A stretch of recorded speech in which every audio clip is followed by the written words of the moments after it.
सगळ्या सहपाठीराखांनो, मला जो विषय दिलेला आहे तो अत्यंत अवघडलेल्या अवस्थेत तो दिलेला आहे. ही जी सगळी ग्लोबल वॉर्मिंगची स्थिती आहे आणि सगळ्या अनियोजनाच्या मानवी कृत्रिम अशा काही व्यवस्था आहेत, याच्या सगळ्या देशामध्ये या परिसंवादामध्ये मला ठासीपणे काही त्रोटक मुद्दे मांडायचे आहेत. परिसंवादाचं जे काही शीर्षक आहे ते असं आहे की साहित्य, संस्कृती आणि कला आमच्या आणि शोषक आहे. माझ्या मित्रांनो, हे जे शीर्षक आहे त्या शीर्षकामध्ये एक प्रकारचं वर्गीय भान आहे. त्याच्यामध्ये शोषक कोण आहे, एक वर्ग वेगळा केलेला आहे आणि आम्ही कोण आहोत, शोषित शासित असा एक वर्ग केलेला आहे. याचा अर्थ असा मी समजत नाही की हे वर्ग केंद्रीय आहे. याला भारतातल्या व्यानिष्ठ समाज व्यवस्थेचा पायाभूत आधार आहे असं मी गृहीत धरतो. याच्या मागे विचार केलेला. सुरुवातीला एक गोष्ट मी आपल्याला सांगेन की आपल्याला एक मूलभूत गोष्ट समजून घेतली पाहिजे की भारताची जी व्यवस्था आहे ती विशेषतः 3 पद्धतीनं बघता येईल. पहिली जी व्यवस्था आहे ती आहे जातीय विषमतेची. दुसरी जी विषमता आहे ब्रिटिश आल्यानंतर जी भांडवली विकासाची प्रक्रिया सुरू झाली ही आहे वर्गीय विषमतेची. आणि जिथून जाती संस्था आणि वर्ण संस्थेचा उदय झाला अशी तिसरी जी विषमता आहे ती स्त्री पुरुष विषमता. या तिन्ही विषमतेच्या व्यामिश्र अशा घडणीनं भारतीय समाज घडलेला आहे. आणि त्याच्यामुळं आपलं जे काही साहित्याचं, संस्कृतीचं आणि कलेचं आकलन आहे याच्याबद्दल आपले काही समज आहेत, आपल्या भ्रांत कल्पना आहेत, त्या जरा पहिल्यांदा दूर केल्या पाहिजे. ब्राह्मणी व्यवस्थेमध्ये त्यांचे शास्त्रे आणि त्यांचा बुद्धिजीवी वर्ग संस्कृतीची व्याख्या एकात्म एक जिन्सी करतो. त्यांचं हे राजकारण असं असतं की त्याच्यामधले शोषित शासित संबंध लपले जावे किंवा ते दडवले जावे. आणि मोठ्या प्रमाणामध्ये आपली सुद्धा साहित्य संस्कृतीबद्दलची जी आकलनाची स्थिती आहे ती अत्यंत केविलवाणी आहे. आपण सुद्धा मोठ्या प्रमाणामध्ये संस्कृतीचं आकलन करताना एक गोष्ट लक्षात ठेवली पाहिजे, ती म्हणजे अशी आहे की भारतीय संस्कृतीची व्याख्या करण्यामध्ये वेळ घालवणार नाही, पण संस्कृतीची एकात्म नसते याच्याकडे पहिल्यांदा आपलं लक्ष मी वेधू इच्छितो. ही एक जिन्सी नसते. आणि त्याच्यामुळे मला शीर्षकाच्या प्रारंभाला मोठा पेच निर्माण झालेला आहे.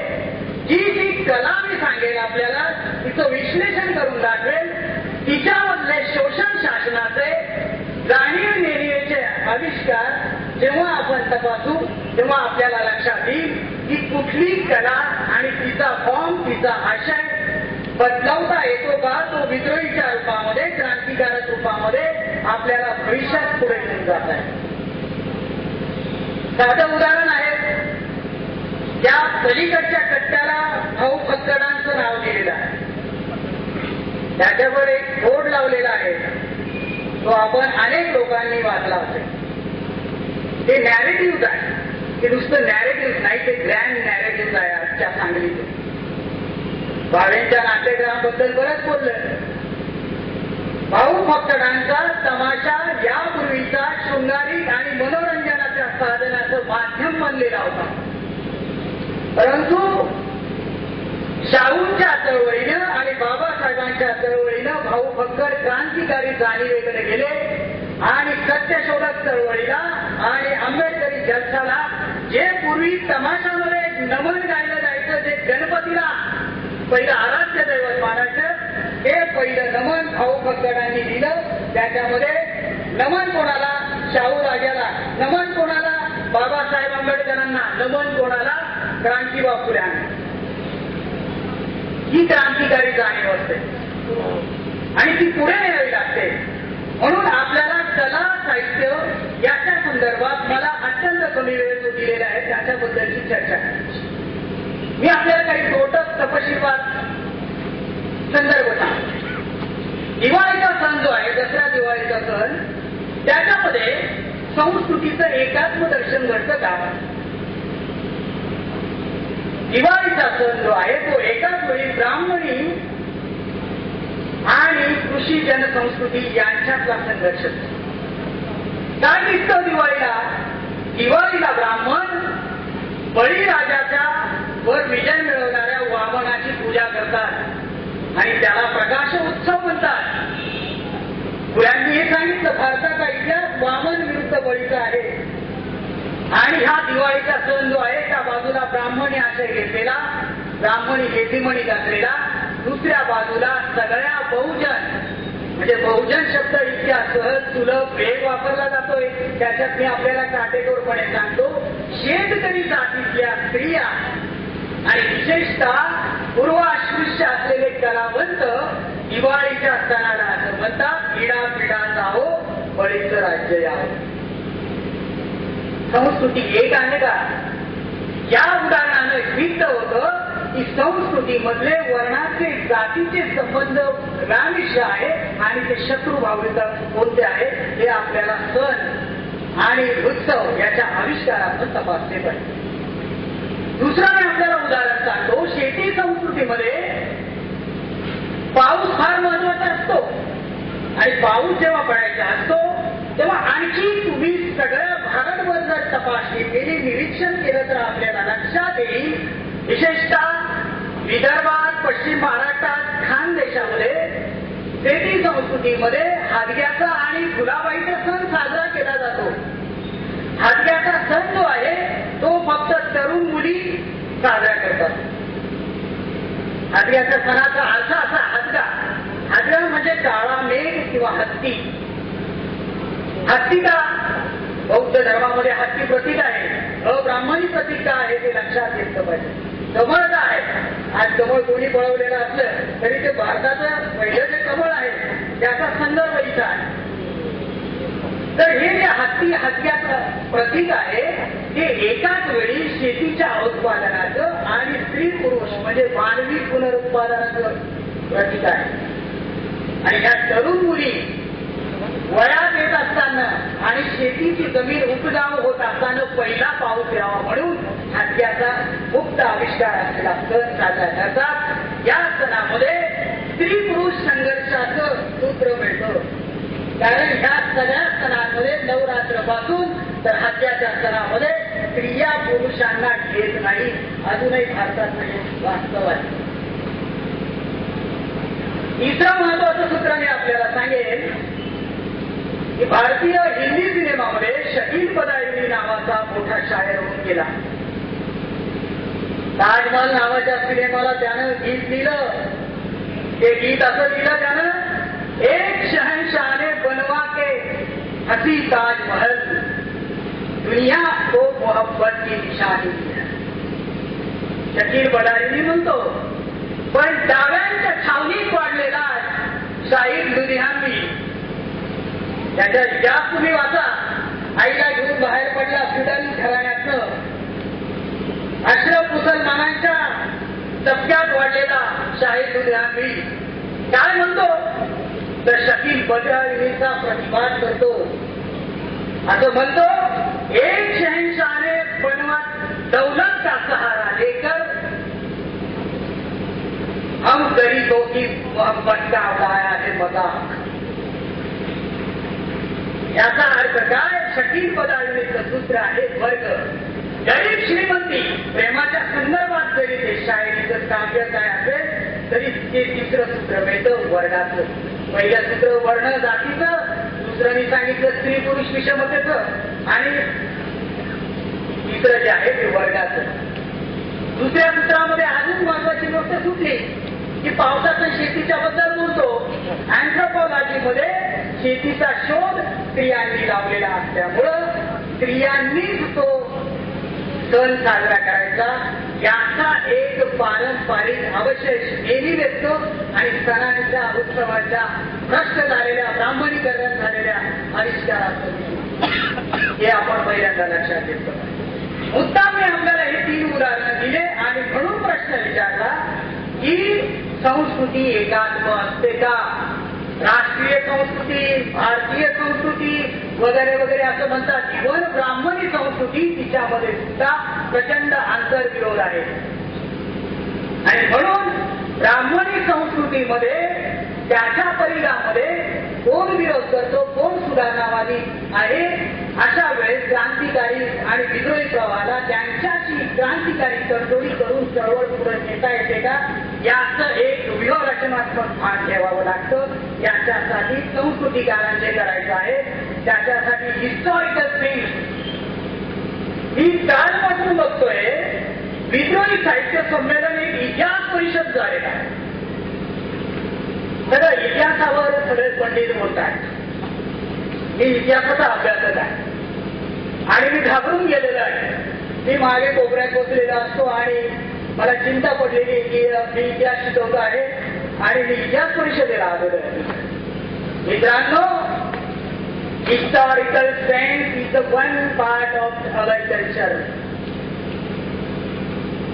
आपल्या संस्कृतीसाठी, साहित्य निर्मितीसाठी, पर्यायी कला निर्मितीसाठी ऐतिहासिक भान असलं पाहिजे. ऐतिहासिक भान चिकित्सकपणे तपासून ते पुढे नेलं पाहिजे. क्रांतिकारी आशय, क्रांतिकारी काही फॉर्म निर्माण करायचे असतील तर आपल्याला त्याचा आधार घ्यावा लागेल. पण प्रत्येक वेळेस इतिहास तुमच्या मदतीला भविष्यासाठी आणि वर्तमानात येईल याच्यावर माझा तरी विश्वास. म्हणून मी आपल्याला सांगितलं अनुभव मंडपाचं जरी पुनरुज्जीवन केलं ते जर का क्रांतिकारी टप्प्यावर केलं नाही तर 12व्या शतकात बंदोबाचा विद्रोह फसलेला आहे. हे कटू सत्य आहे. जाती व्यवस्थेनं जैनांना आणि लिंगायतांना आणि नंतर क्रांतिकारी विद्रोह करणाऱ्या शिखांना जाती व्यवस्था विरुद्ध त्यांना जाती व्यवस्थेत सामावून घेतलेलं याच्याकडेही आपण लक्ष दिलं पाहिजे. आता हे सगळं बोलत असताना पुन्हा काही मुद्दे उपस्थित होतात संमेलनामध्ये.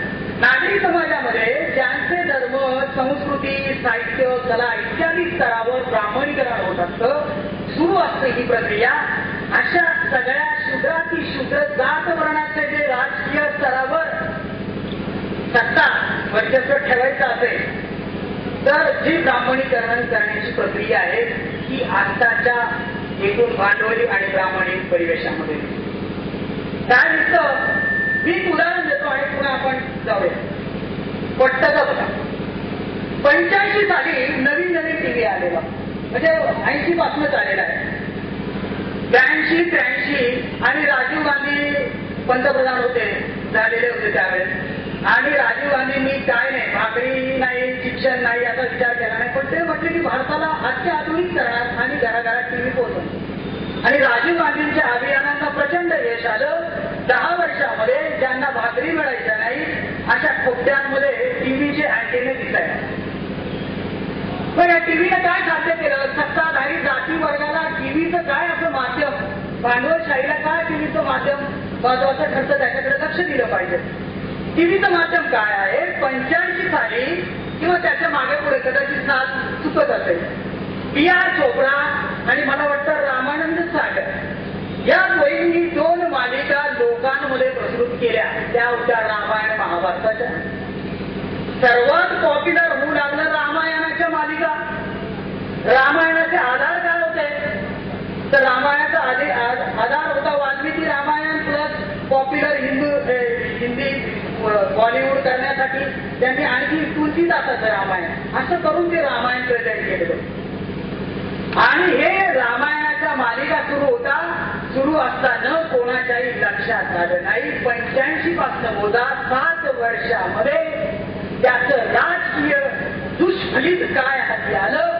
92 लाख बाबरी मशीद पाडण्यात आली आणि पौरुषत्वाचा नायक प्रभू रामचंद्र आपल्या छाताडावर बसला. बहुजन काय म्हणतात त्याच्याकडे जरा लक्ष द्या. एवढं सहज सोपं पाहण्यासारखं नाही मित्रांनो. म्हणून साहित्याबद्दलची जी काय ब्राह्मणी दृष्टी आहे त्यांचं असं म्हणणं आहे की साहित्य बाह्य चर्चा करायची नाही. साहित्य बाह्य म्हणजे काय तर सामाजिक, आर्थिक आणखी काय राजकीय पायाभूत जी एकूण भौतिक वास्तव आहे त्याचे संदर्भ कला साहित्य पासून परात्म करायचे, तोडायचे.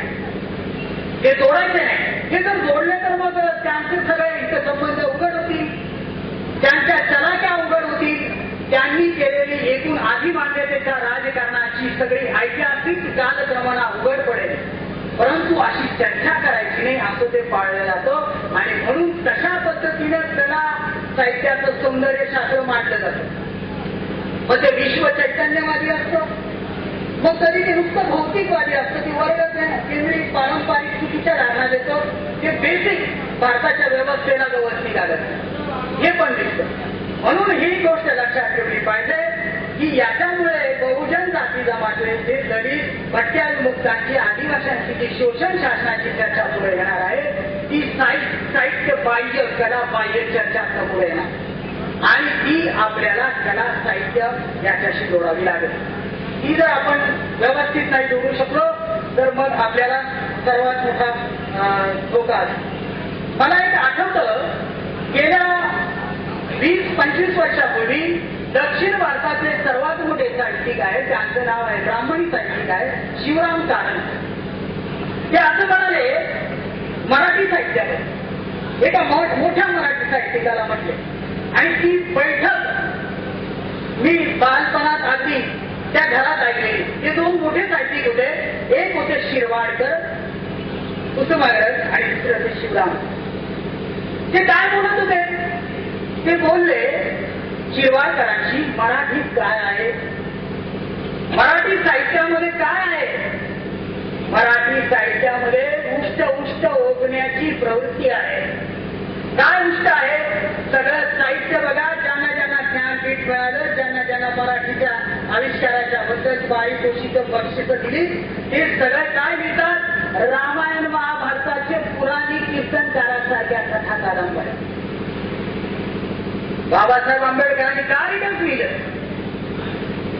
भारताच्या शोषण मुक्तीसाठी पहिल्यांदा धर्म आणि संस्कृतीशी संघर्ष करावा आणि पर्यायी धर्म संस्कृतीचं जर तुम्ही राजकारण करू शकला नाही तर सगळे लढे हे थडग्यात जातील आणि ते जात आहे. जागतिकीकरणामध्ये सगळ्या चळवळींचं दुर्बळीकरण झालेले समाज परिवर्तन चळवळी ते दिसत आहे.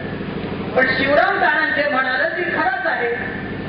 आणखी दुसऱ्याच्या ओरिसाच्या मला वाटतं साहित्यिक इंदिरा गोसा त्या गुजरात दंगलीच्या पार्श्वभूमीवर असं म्हणाल्या ते सुद्धा मी कानाने ऐकलं. ते म्हटले मराठी साहित्यिक काय करतात. गुजरात दंगल झाली, वंशसंहाराचं एवढं मोठं राजकारण झालं गुजरातमध्ये. महाराष्ट्रात आणि दक्षिण भारतात आणि सगळ्या भारतामध्ये शेतकरी आत्महत्या करतात आणि भारतभर दलितांवर अत्याचार होतात. याच्यावर लिहिणारे प्रमुख प्रवाहाचे मराठी साहित्यिक कोणी आहेत का असं इंदिरा गोसा. त्याला एकही मराठी साहित्यिकानं प्रवाही मुख्य प्रवास म्हणण्याचं उत्तर दिलेलं नाही देऊ शकले. मग आता प्रश्न निर्माण होतो. आता हे नाट्यगृह आहे, मराठीत नाट्य काय आहेत जरा बघा. किशकवाल्यापासनं वगैरे मी म्हटलं ते पौराणिक सगळं आख्यान लावायचं आणि त्याचे आशय लावायचे ब्रिटिश साम्राज्याच्या विरुद्ध, अंक्याच्या विरुद्ध, संख्याच्या विरुद्ध अर्थचक्रे लावले जातात. मुख्य आशय आहे की तुमचं एकूण ब्राह्मणी हितसंबंध टिकवण्यासाठी केलेली साहित्यिक किंवा एकूण कुठलीही कलात्मक कृती ही एक प्रकारचं मोठ्या समाजावर जनसमुदायावर अधिमान्यता प्राप्तीसाठी केलेली चलाखी सुद्धा असते. त्याच्याकडे आपण लक्ष देऊ. मराठीचे नाटकं कशी येतात फार भयानक. मला तर काय बरं का कॉम्रेड, शेतकऱ्यांवर आत्महत्या झालेलं नाटक आलंय का मराठी रंगभूमी मुख्य प्रवास असेल तर सांगा, मी जाहीर आत्मटीका करून. पण नाही आलं नाटक. काय चुकून मी पुण्यात एका मित्रानं आग्रह केला जाऊ म्हणून नाटक बघायला गेलं. नाटक कोणतं होतं? चाहूल. मोकळेपणानं बोलतो, चाहूल नाटकाचा विषय काय आहे की भारतीय उच्च जातीच्या स्तरातनं उच्चगृह मध्यम वर्ग जो तयार झालेला आहे जातीच्या ह्याच्यात, त्याची बायको पण काम करते, नवरा पण काम करतो, बॉस काय करतो? मागणी करतो बायकोकडे, तुला प्रमोशन देतो, बंगला देतो, गाडी देतो, एक रात्र माझ्याकडे ये. आणि मग नवरा बायको डिस्कशन करतात, नैतिकतेची चर्चा करतात. त्यांना कुठली चाहूल लागते ती चाहूल या नाटकात. शेतकरी मरतात, दलितांचं शिरकाण होतं, आदिवाशांचं काय चाललेलं आहे याचं मुख्य प्रवाहाला काही घेणं देणं नाही हे पहिल्यांदा आपण समजून घेतो. म्हणून त्या स्टेजवर तो जाईल, त्यांच्याशी उघडपणाने आणि झुकेपणाने हात मिळवणी करेल, तो जनतेशी गद्दारी करणारा साहित्यिक आणि बुद्धिजीवी आणि शास्त्रवर्ग असेल, त्यांचा आश्रित असेल. हे विद्रोहीचं जर ब्रीद असेल तरच विद्रोही पुढे जाऊ शकेल, हे पण लक्षात.